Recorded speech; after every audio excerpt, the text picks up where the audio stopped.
Hi all, I am Tulsi Kumar, Faculty of Marketing, working for Ranamacharya Institute of Technology Science. My dear students, hope you all are understanding well about export marketing. And in the earlier PPT, I have explained you about the introduction of export marketing, as well as I have explained what are the policies that is required to understand what export marketing, and as well as I have explained you about pricing, and I have explained you about functions of export marketing. While in this class, in this module, we are going to cover about export procedure and documentation.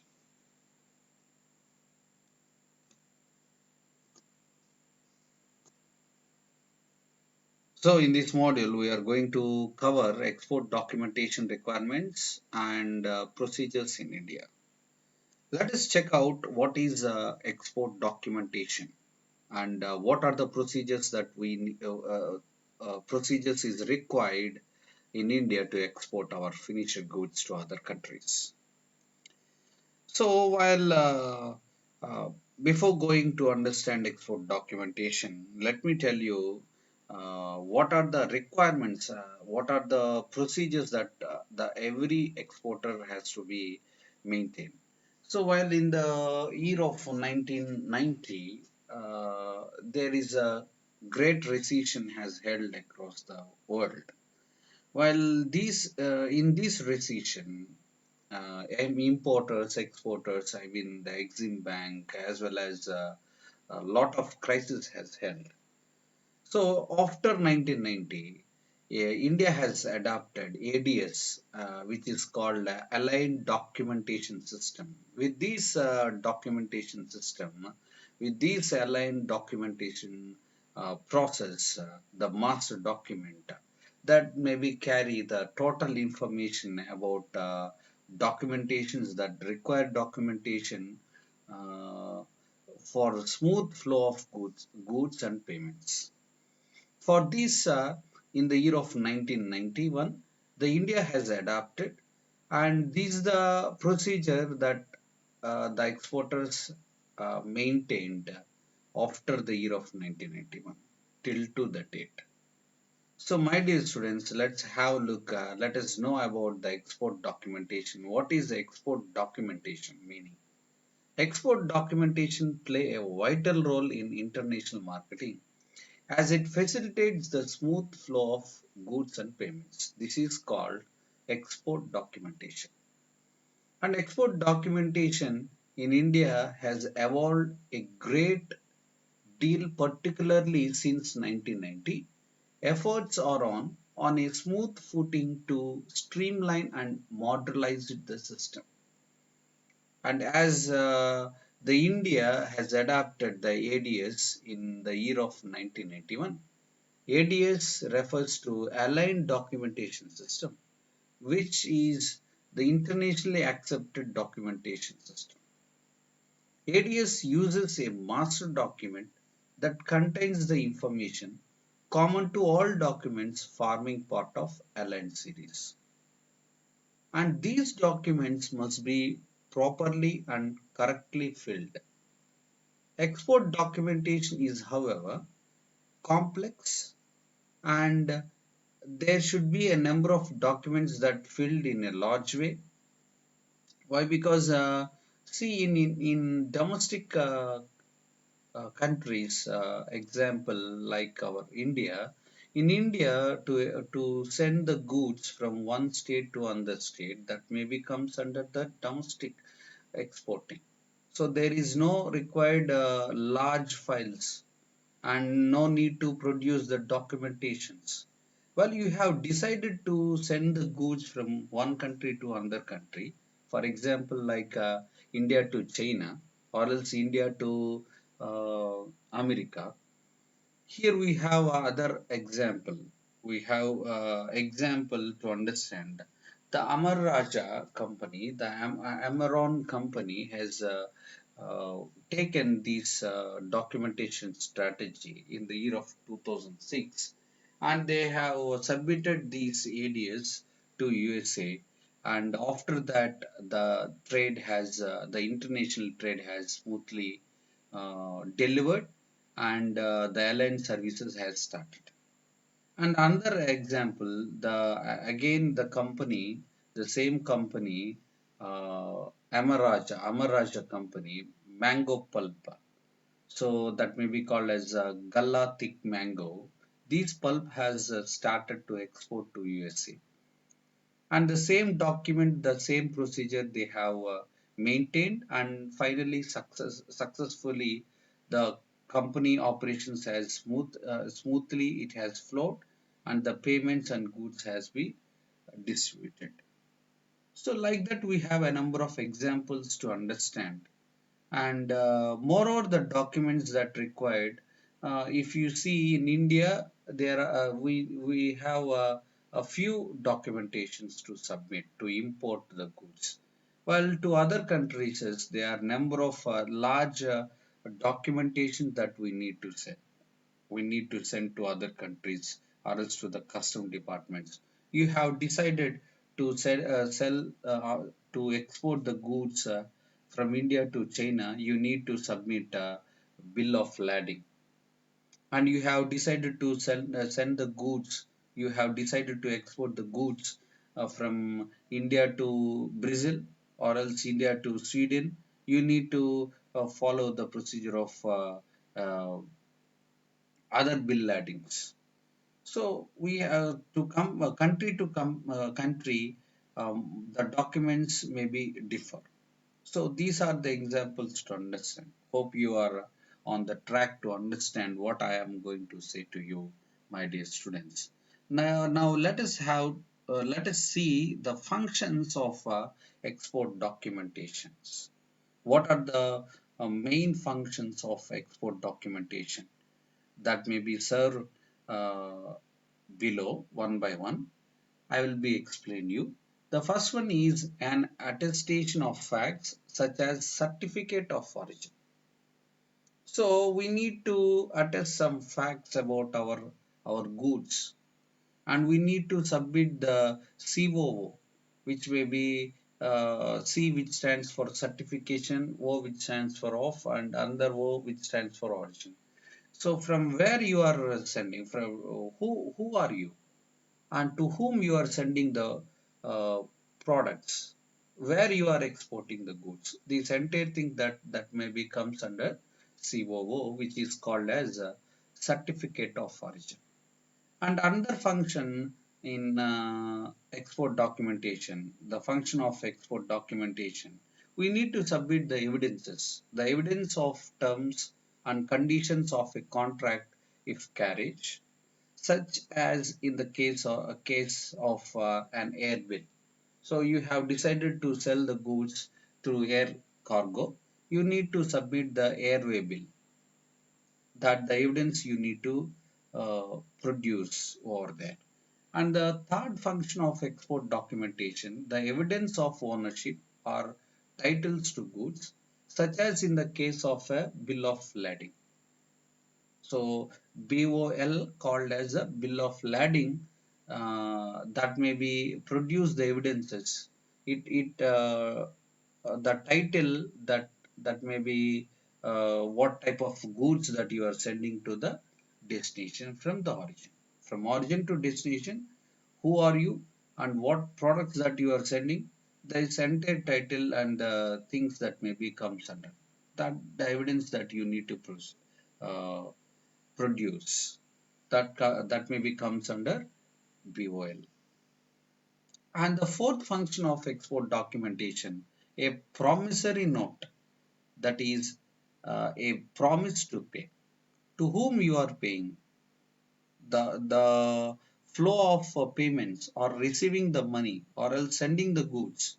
For the entire thing, there is a note which may be called as a promissory that you need to submit. That is the under function under export documentation. And another one is a demand for payment as with a bill of exchange. This is another function. And Next one is a declaration of liability, such as with a customs bill of entry. And see here, we need to give a declaration of the liability, how much of credit that we are giving to other country importer, or else we are the importer from, see the example like the company Panasonic. The Panasonic is submitting liability certification to the India. Like that, when we have decided to send the goods or else export to other countries, we need to submit the declaration liability certificate to the other countries. And the last one, the function of export documentation is a receipt for goods received. When we have received the goods or else the payments, we need to submit a receipt to the government of India or else to other country governments.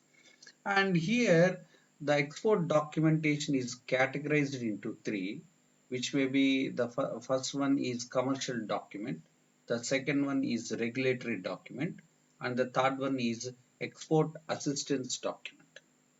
Let us see what it means. The commercial documents, these includes commercial invoices, bill of exchange, bill of lading, LOC, letter of credit, and marine insurance policy and certification.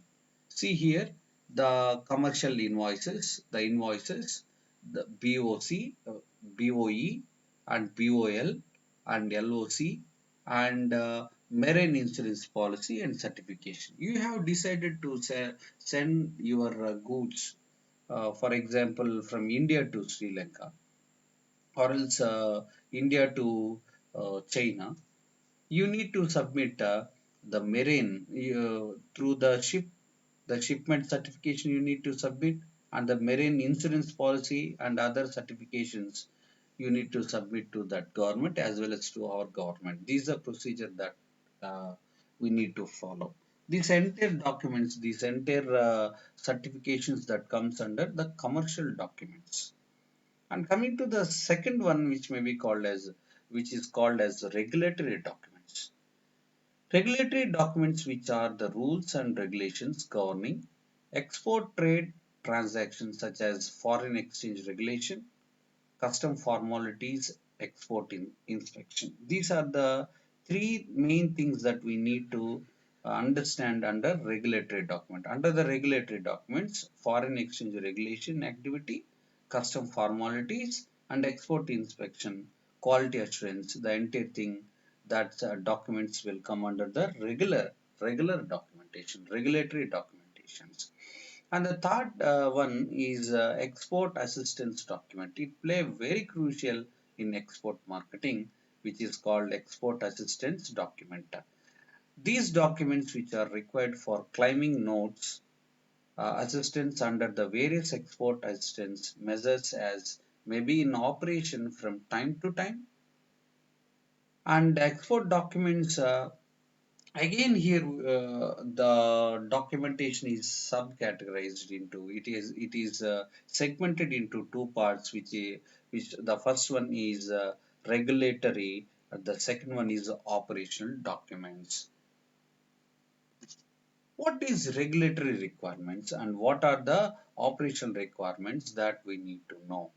Regulatory requirements follow strictly the regulation of both.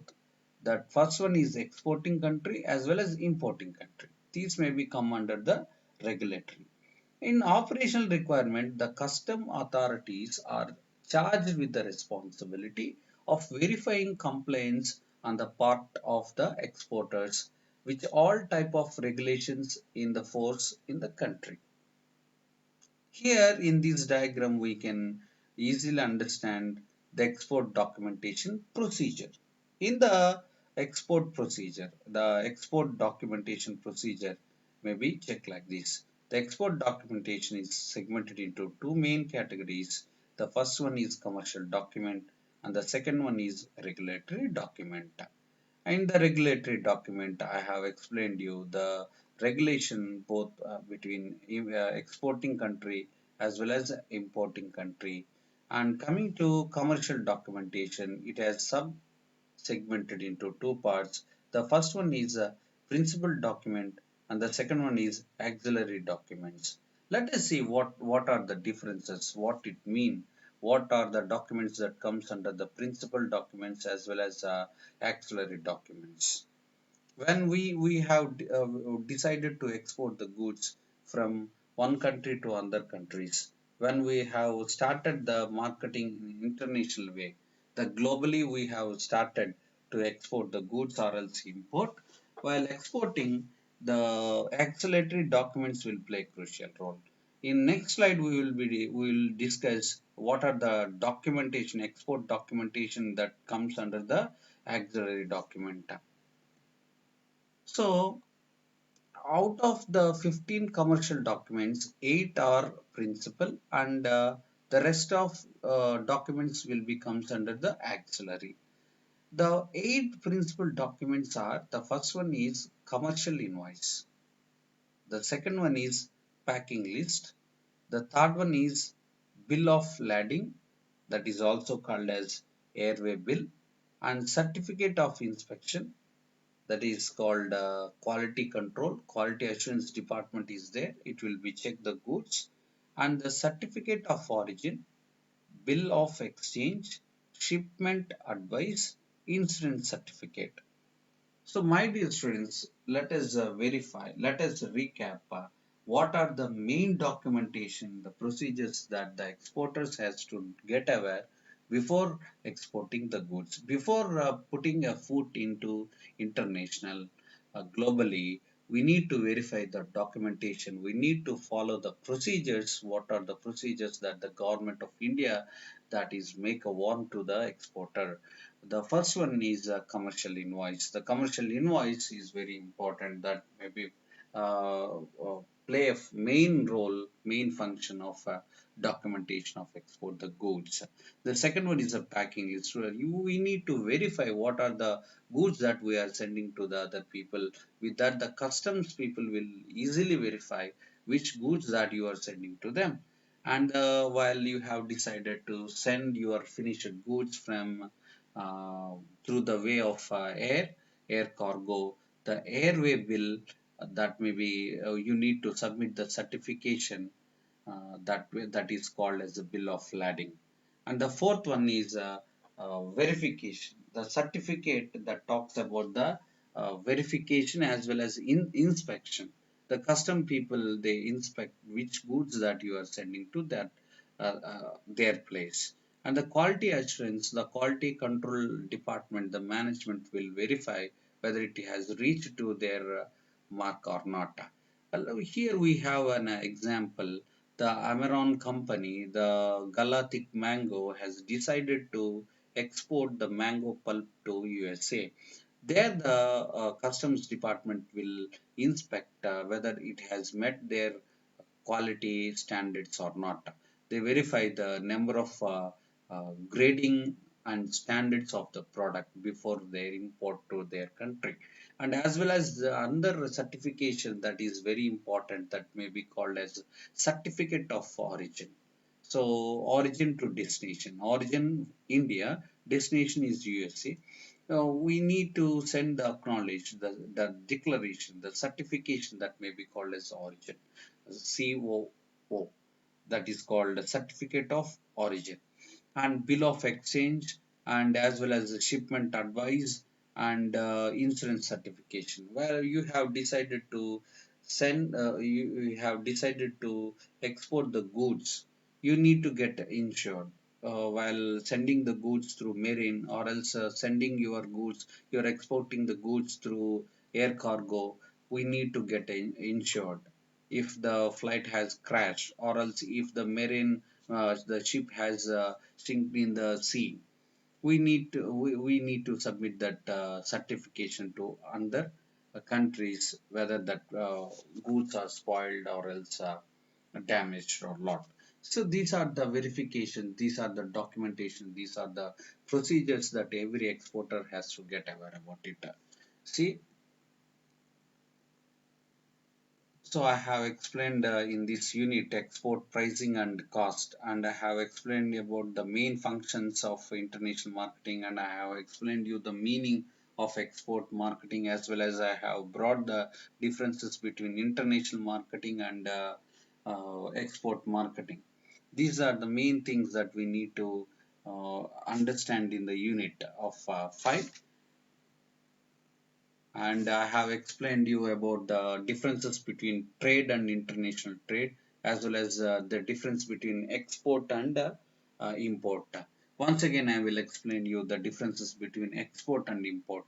The export marketing mainly deals selling the goods or else sending the goods and services which is produced in the country, home country, to other countries is called as export marketing. The seller of such goods and services is referred to as an exporter. And import. What is import marketing? In import, in international trade, it refers buying goods and services producing in a foreign country to other countries. The buyer of such goods and services is referred to importer. And what's the difference between trade and international trade? The trade is called as ownership of goods and services. The trade is sometimes loosely called as commerce or financial transaction or else a barter system. In the marketing management, I have explained you clearly what the difference between the barter system in India and how the barter system that has transformed, changed in the concept of marketing. So whether it is international marketing or global marketing or else a marketing across the countries, the same procedure that the marketer will be follow, and they will uh, acquire some profits. So these are the differences between trade and international, and these are the difference between export and import. And what we have understood what is the export marketing, and we have understood the policies and decisions, and we have understood the procedures of export. I mean, while exporting the goods, what are the documentation that is required and procedures. Thank you for watching this video and hope you have understood these four concepts under the unit 5. Thank you. Have a nice day.